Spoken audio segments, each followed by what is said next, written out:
Hello viewers, আজকে আমরা verb নিয়ে আলোচনা করছি।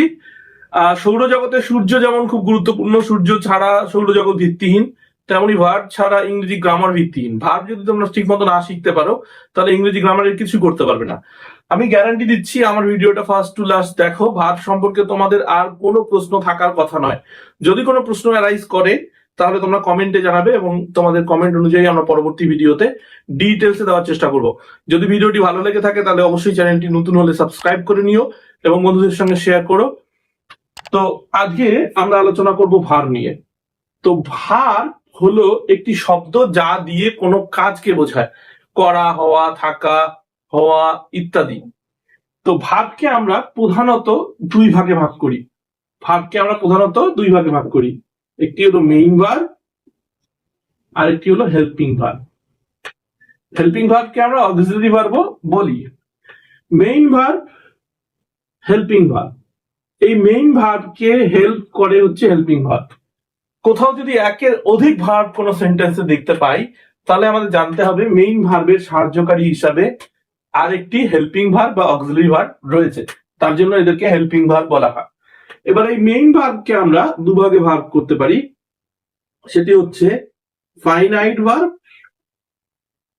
Non finite verb. Non finite verb আলোচনাটি খুব গুরুত্বপূর্ণ হতে চলেছে, তাই ফার্স্ট টু লাস্ট দেখবে। Finite verb, non finite verb. Finite verb গুলোকে আমরা আবার দুভাগে ভাগ করতে পারি, সেটি হলো ট্রানজিটিভ আর হলো ট্রানজিটিভ এবং ইনট্রানজিটিভ। হেল্পিং ভার্ব গুলোকে আমরা আবার দুভাগে ভাগ করতে পারি, একটি হলো প্রাইমারি আর একটি হলো মোডাল। এবার বলি আমরা ফাইনাইট ভার্ব কাকে বলে। এটা আমরা মুছে দিই, আমরা ডিটেলসে এবার আলোচনা করব। ফাইনাইট ভার্ব কাকে বলে, নন ফাইনাইট ভার্ব কাকে বলে, ট্রানজিটিভ ভার্ব কাকে বলে, ইনট্রানজিটিভ ভার্ব কাকে বলে, তাদের গুরুত্ব কোথায়।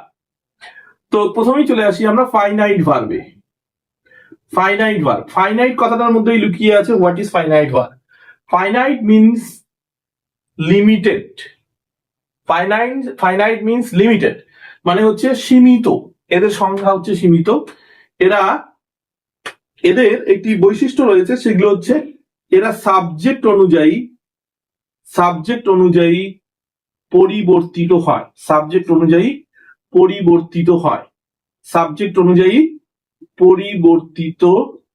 হয়। তাহলে আমাদের জানতে হবে ফাইনাইট ভার্ব কি। ফাইনাইট ভার্ব হলো সীমিত সংখ্যক ভার্ব যেগুলো সাবজেক্ট অনুযায়ী পরিবর্তিত হয়। উদাহরণ দিলেই আমরা বুঝতে পারবো বন্ধুরা। যদি আমি বলি I am eating rice, he is eating rice, they are eating rice। তো এই সেন্টেন্সটার মধ্যে আমরা দেখতে পাচ্ছি সাবজেক্ট যেমন পরিবর্তন হচ্ছে আই, হি, দে, তেমন করে ভার্বও পরিবর্তন হচ্ছে। আই এর সঙ্গে অ্যাম বসছে, হি এর সঙ্গে ইজ বসছে, দে এর সঙ্গে আর বসছে। সেই জন্যই এই ভার্বগুলোকে আমরা বলবো ফাইনাইট। এগুলো হচ্ছে সীমিত এবং সাবজেক্ট অনুযায়ী পরিবর্তিত হয়। কিন্তু নন ফাইনাইট ভার্ব বলতে আমরা বুঝি যে ভার্ব সাবজেক্ট অনুযায়ী পরিবর্তিত হয় না। এই সেন্টেন্স গুলোতেই আমরা উদাহরণ পাই। এখানে অ্যাম যেরকম ভার্ব, তারপর ইজ অন্যরকম একটি ভার্ব, আর অন্যরকম একটি ভার্ব, কিন্তু প্রত্যেক ক্ষেত্রে ইটিং এর কোনো পরিবর্তন হয়নি। এগুলো হচ্ছে non finite verb.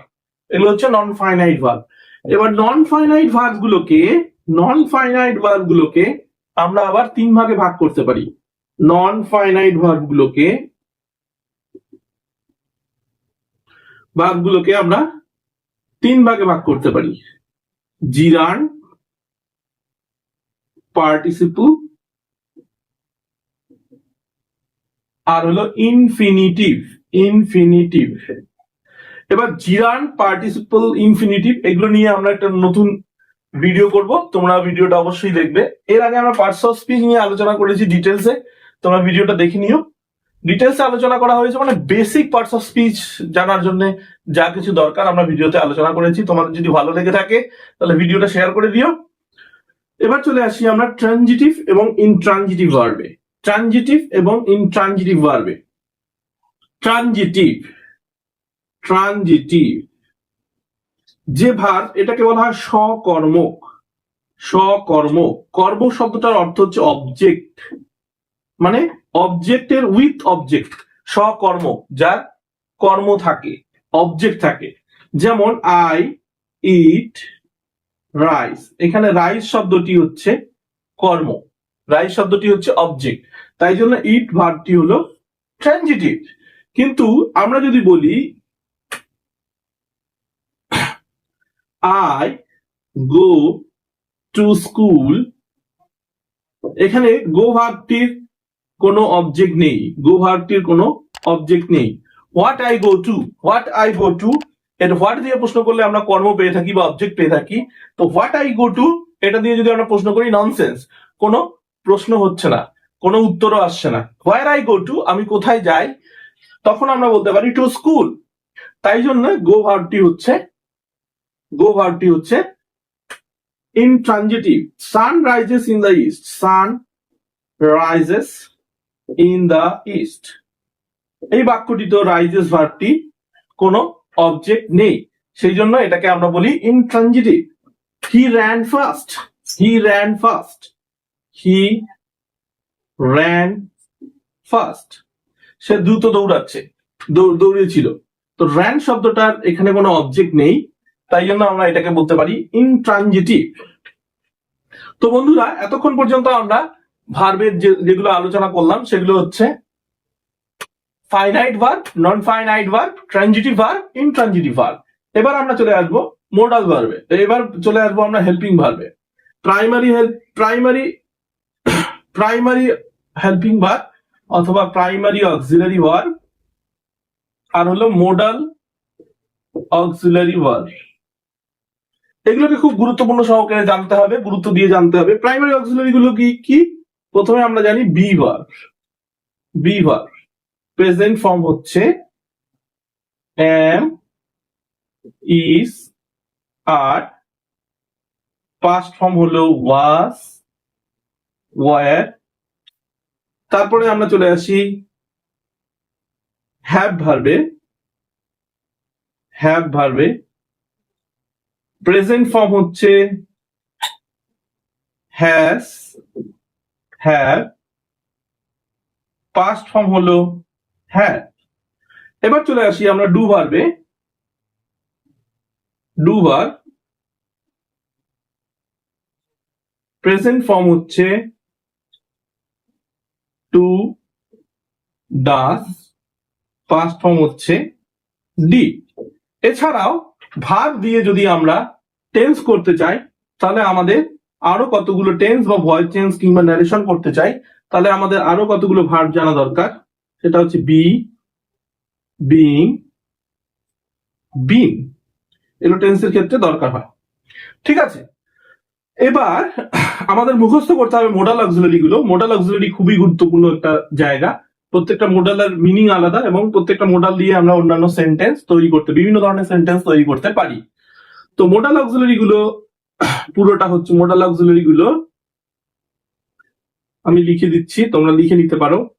Can, could, may, might, will, would, shall, should,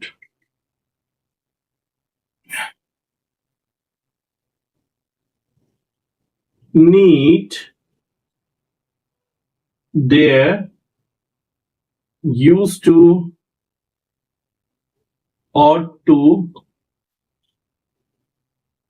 আর হলো মাস্ট, আর হলো মাস্ট। তো এই ছিল হচ্ছে পুরো 24টি অক্সিলারি ভার্ব। এই 24টি অক্সিলারি ভার্বকে বলা হয় ইংরেজিতে operator. Be verb, have verb, do verb এবং মোডাল অক্সিলারি, এই সমস্ত কিছু মিলে 24টি ভার্ব রয়েছে। এগুলোকে ইংরেজিতে বলা হয় অপারেটর, কেননা এটাই পুরো ইংরেজি গ্রামারকে পরিচালনা করে। তো এই ছিল ভার্বের ধারণা। বিস্তারিত ভিডিও পেতে অবশ্যই চ্যানেলটি সাবস্ক্রাইব করে নিও, এবং চ্যানেলে নতুন হলে অবশ্যই ভিডিওগুলো ভালো লাগলে শেয়ার করো এবং লাইক করে দিও। Thanks for watching, have a nice day.